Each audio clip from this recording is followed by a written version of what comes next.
Assalamualaikum warahmatullahi wabarakatuh.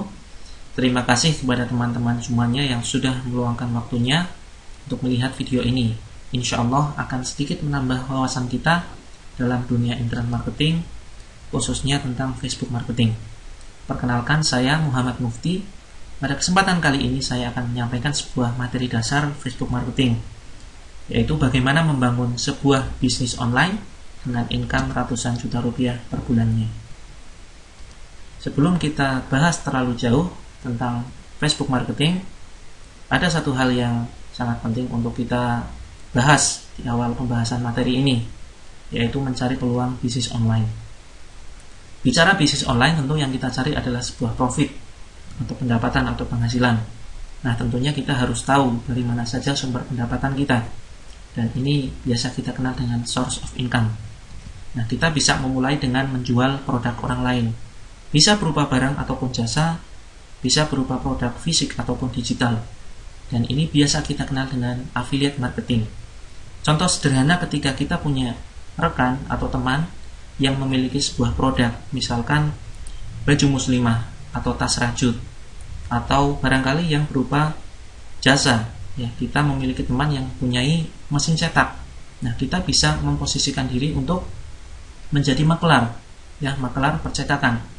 Nah, ini adalah salah satu sumber pendapatan yang bisa kita optimalkan untuk kita pasarkan nantinya. Kemudian yang kedua adalah menjual produk sendiri. Bisa berupa barang, bisa berupa jasa. Contoh sederhana berupa barang, kita mempunyai kemampuan untuk membuat kue misalkan, atau membuat aksesoris dan lain sebagainya. Atau bisa juga kita mempunyai keahlian membuat desain, misalkan desain logo, desain website, dan lain sebagainya. Ini juga salah satu dari sumber pendapatan yang bisa kita jual melalui Facebook. Nah, yang terpenting adalah dua sumber pendapatan ini tidak akan mungkin bisa menghasilkan sebuah income atau penghasilan jika tidak dikombinasikan dengan cara promosi atau traffic generation. Secara global, saya bagi menjadi dua. Yang pertama adalah dengan website atau blog yang nantinya kita SEO-kan, dengan harapan nantinya ketika kita memiliki sebuah website tersebut akan tampil di halaman awal Google dengan keyword tertentu. Kemudian yang kedua adalah kita bisa optimalkan cara promosi kita dengan menggunakan sosial media. Bisa menggunakan Facebook, Twitter, YouTube, dan lain sebagainya. Nah, dua cara promosi ini adalah sebagian yang saya ambil, tidak secara keseluruhan, ya, hanya sebagian saja yang familiar. Mari kita analisis mana yang lebih efektif dan efisien, apakah memasarkan produk orang lain atau kita memasarkan produk milik kita sendiri. Masing-masing punya kelebihan dan kelemahan. Mari kita lihat. Menjual produk orang lain yang berupa barang ataupun jasa memiliki kelebihan pertama adalah kita tidak perlu campur tangan masalah produksi. Kemudian Anda cukup fokus pemasaran saja, karena produksi sudah dihandle oleh orang lain. Nah, karena sudah dihandle orang lain, biasanya modalnya kecil, sehingga resikonya kecil dan biasanya hasilnya lebih optimal.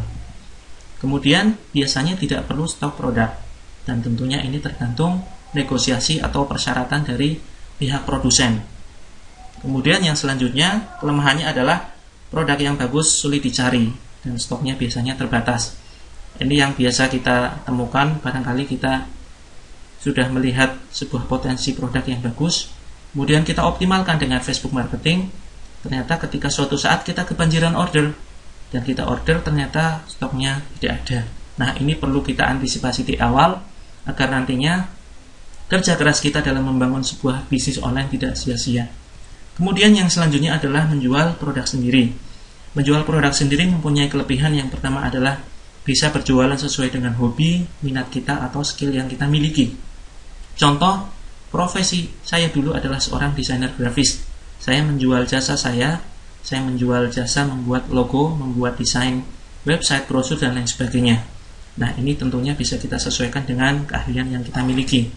Kemudian kelemahannya adalah ribet ngurus masalah produksi sekaligus marketing. Ya, untuk meledakkan sebuah penjualan produk, kita butuh strategi marketing yang cukup bagus, butuh strategi marketing yang sangat-sangat brilian, sangat cerdas. Ya, ini saja cukup menyita waktu kita. Apalagi kalau ditambah dengan masalah produksi, tentu bisa jadi fokus kita akan pecah terhadap dua hal, terhadap produksi dan juga terhadap marketing. Nah, jangan sampai kita yang baru memulai sebuah bisnis pecah konsentrasi, ngurusi produksi sekaligus ngurusi marketing. Kalau bisa, serahkan produksi pada orang lain. Kemudian yang selanjutnya adalah biasanya butuh tempat yang cukup luas untuk produksi dan untuk stok produk dan lain sebagainya. Kemudian kelemahan yang lain adalah biasanya modal besar. Karena modalnya besar, risiko kegagalan cukup tinggi. Bisa jadi produknya tidak laku, kesalahan manajemen karyawan, kesalahan keuangan, dan lain sebagainya. Kemudian yang terakhir adalah sulit menerapkan sistem reseller atau keagenan.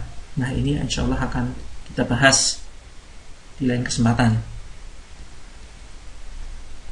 Jika boleh saya sarankan, cara termudah memulai bisnis online adalah menjadi seorang affiliate marketer. Di awal pembahasan materi ini sudah saya sampaikan bahwa affiliate marketing adalah suatu usaha memasarkan produk orang lain. Tahapannya adalah yang pertama, kita mempelajari apa itu affiliate marketing, terus kemudian kita mulai melakukan riset produk dan riset pasar. Nah, ini sangat penting untuk kita lakukan di awal sebelum kita memulai sebuah bisnis online, karena bisa jadi ketika kita salah melakukan riset produk dan riset pasar, maka hasilnya akan fatal sekali. Ketika kita memasarkan produk, maka yang bisa kita jual sebaiknya adalah produk-produk yang memang dibutuhkan masyarakat, tetapi ketersediaannya di pasar sangat terbatas. Ya, misalkan ada krim pemutih atau lulur atau produk-produk lainnya yang kira-kira sangat dibutuhkan masyarakat tetapi tidak mudah ditemui di pasar lokal, di supermarket, di toko-toko, dan lain sebagainya. Ya. Jangan sampai kita salah melakukan riset.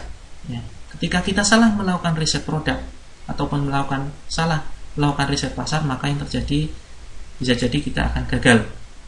Contoh sederhana, jangan sampai kita memasarkan produk yang sebetulnya sudah banyak dijual di pasaran, tetapi kita tetap jual saja dengan cara online. Tentunya bisa jadi nanti produk kita tidak laku karena orang mudah menemukannya di toko terdekat.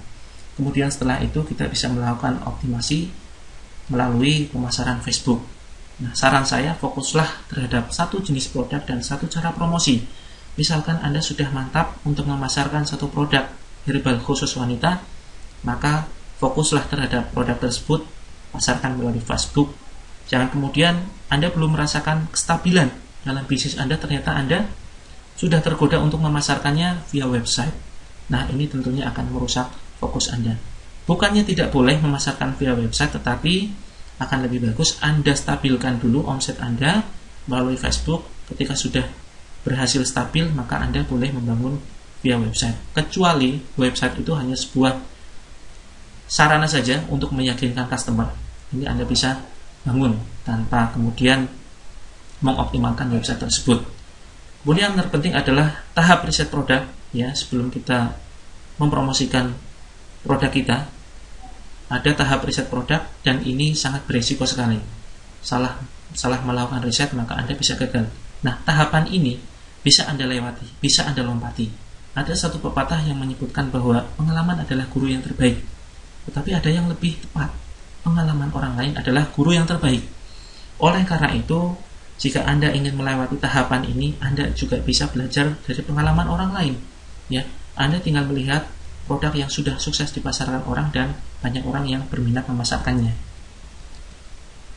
Apa saja syarat produk yang bisa kita pasarkan? Yang pertama adalah jelas, ketika kita beragama Islam, maka produknya halal, syar'i, dan bermanfaat. Ini tidak perlu kita perdebatkan.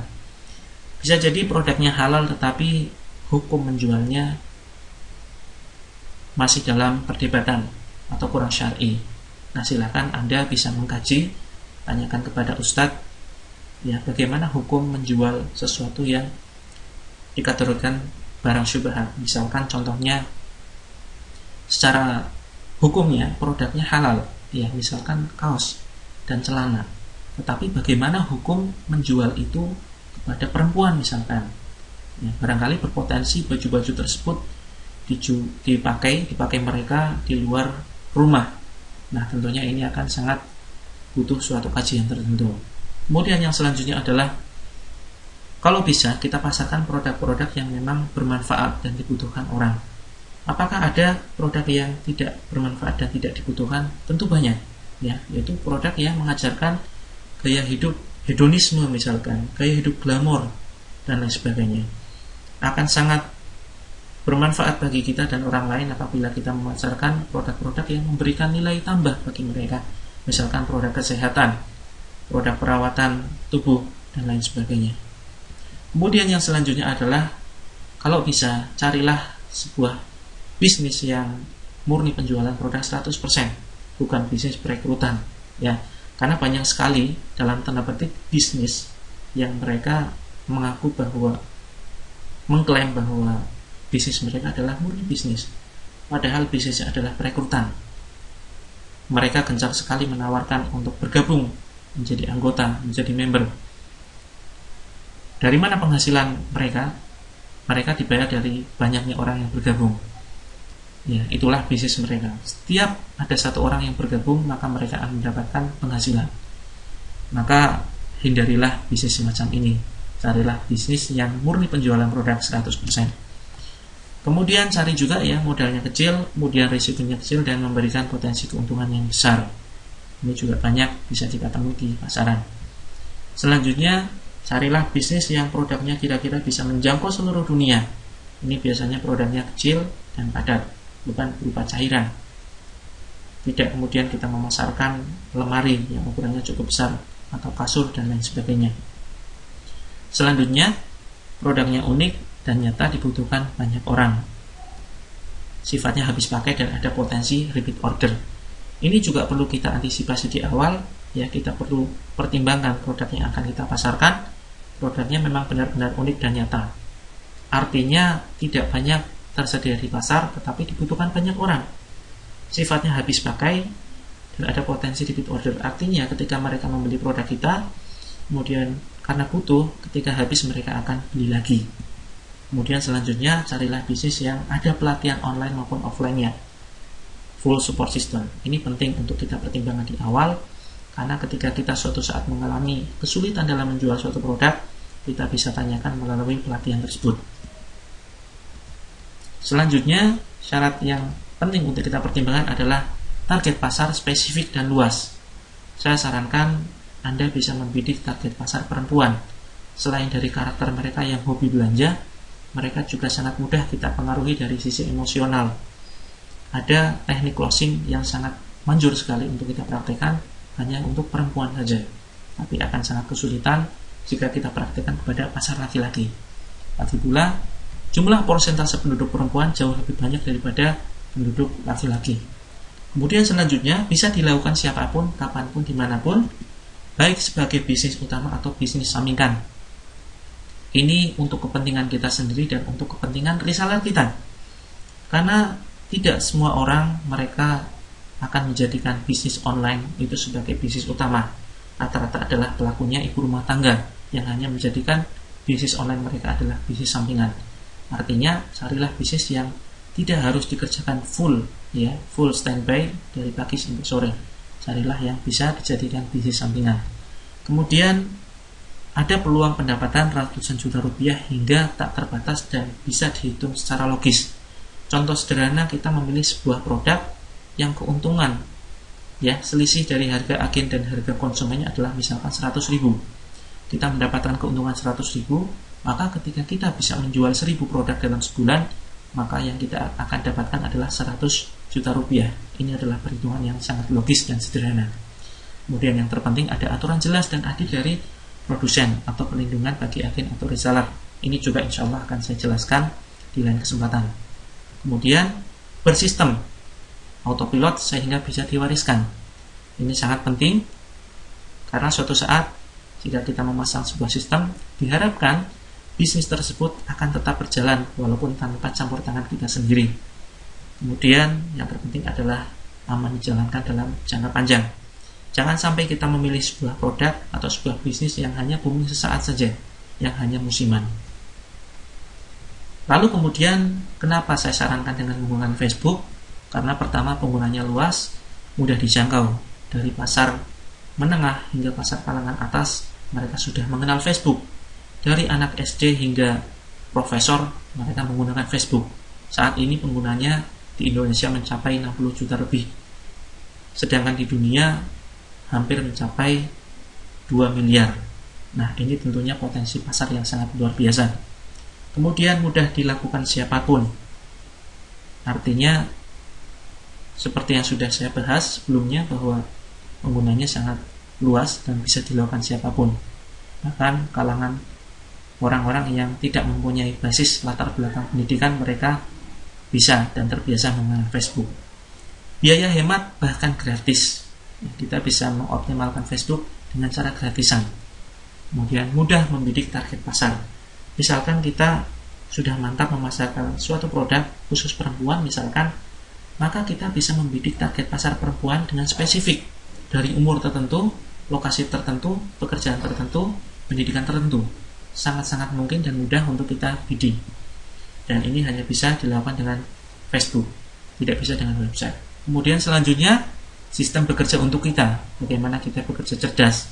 Artinya ketika kita sudah kewalahan order, kebanjiran order, kita cukup merekrut satu admin atau karyawan yang khusus sebagai customer service. Kita tidak perlu merekrut satu tenaga marketing. Ya, ini adalah suatu penghematan bagi kita. Apa syarat untuk bisa berbisnis online? Jika Anda sudah bisa mengoperasikan handphone, minimal SMS dan mengangkat telepon, serta terbiasa bermain dengan Facebook, maka Anda sudah bisa menghasilkan uang dari internet. Ya, itu saja. Nah, ini merupakan sebuah contoh produk habis pakai, unik dan bermanfaat, pasar spesifik dan luas. Ada krim pemutih misalkan, ada makanan ringan, ada sabun pemutih, dan lain sebagainya. Demikian yang bisa saya sampaikan pada kesempatan kali ini. Saya yakin masih banyak kekurangannya, kurang lebihnya mohon maaf. Assalamualaikum warahmatullahi wabarakatuh.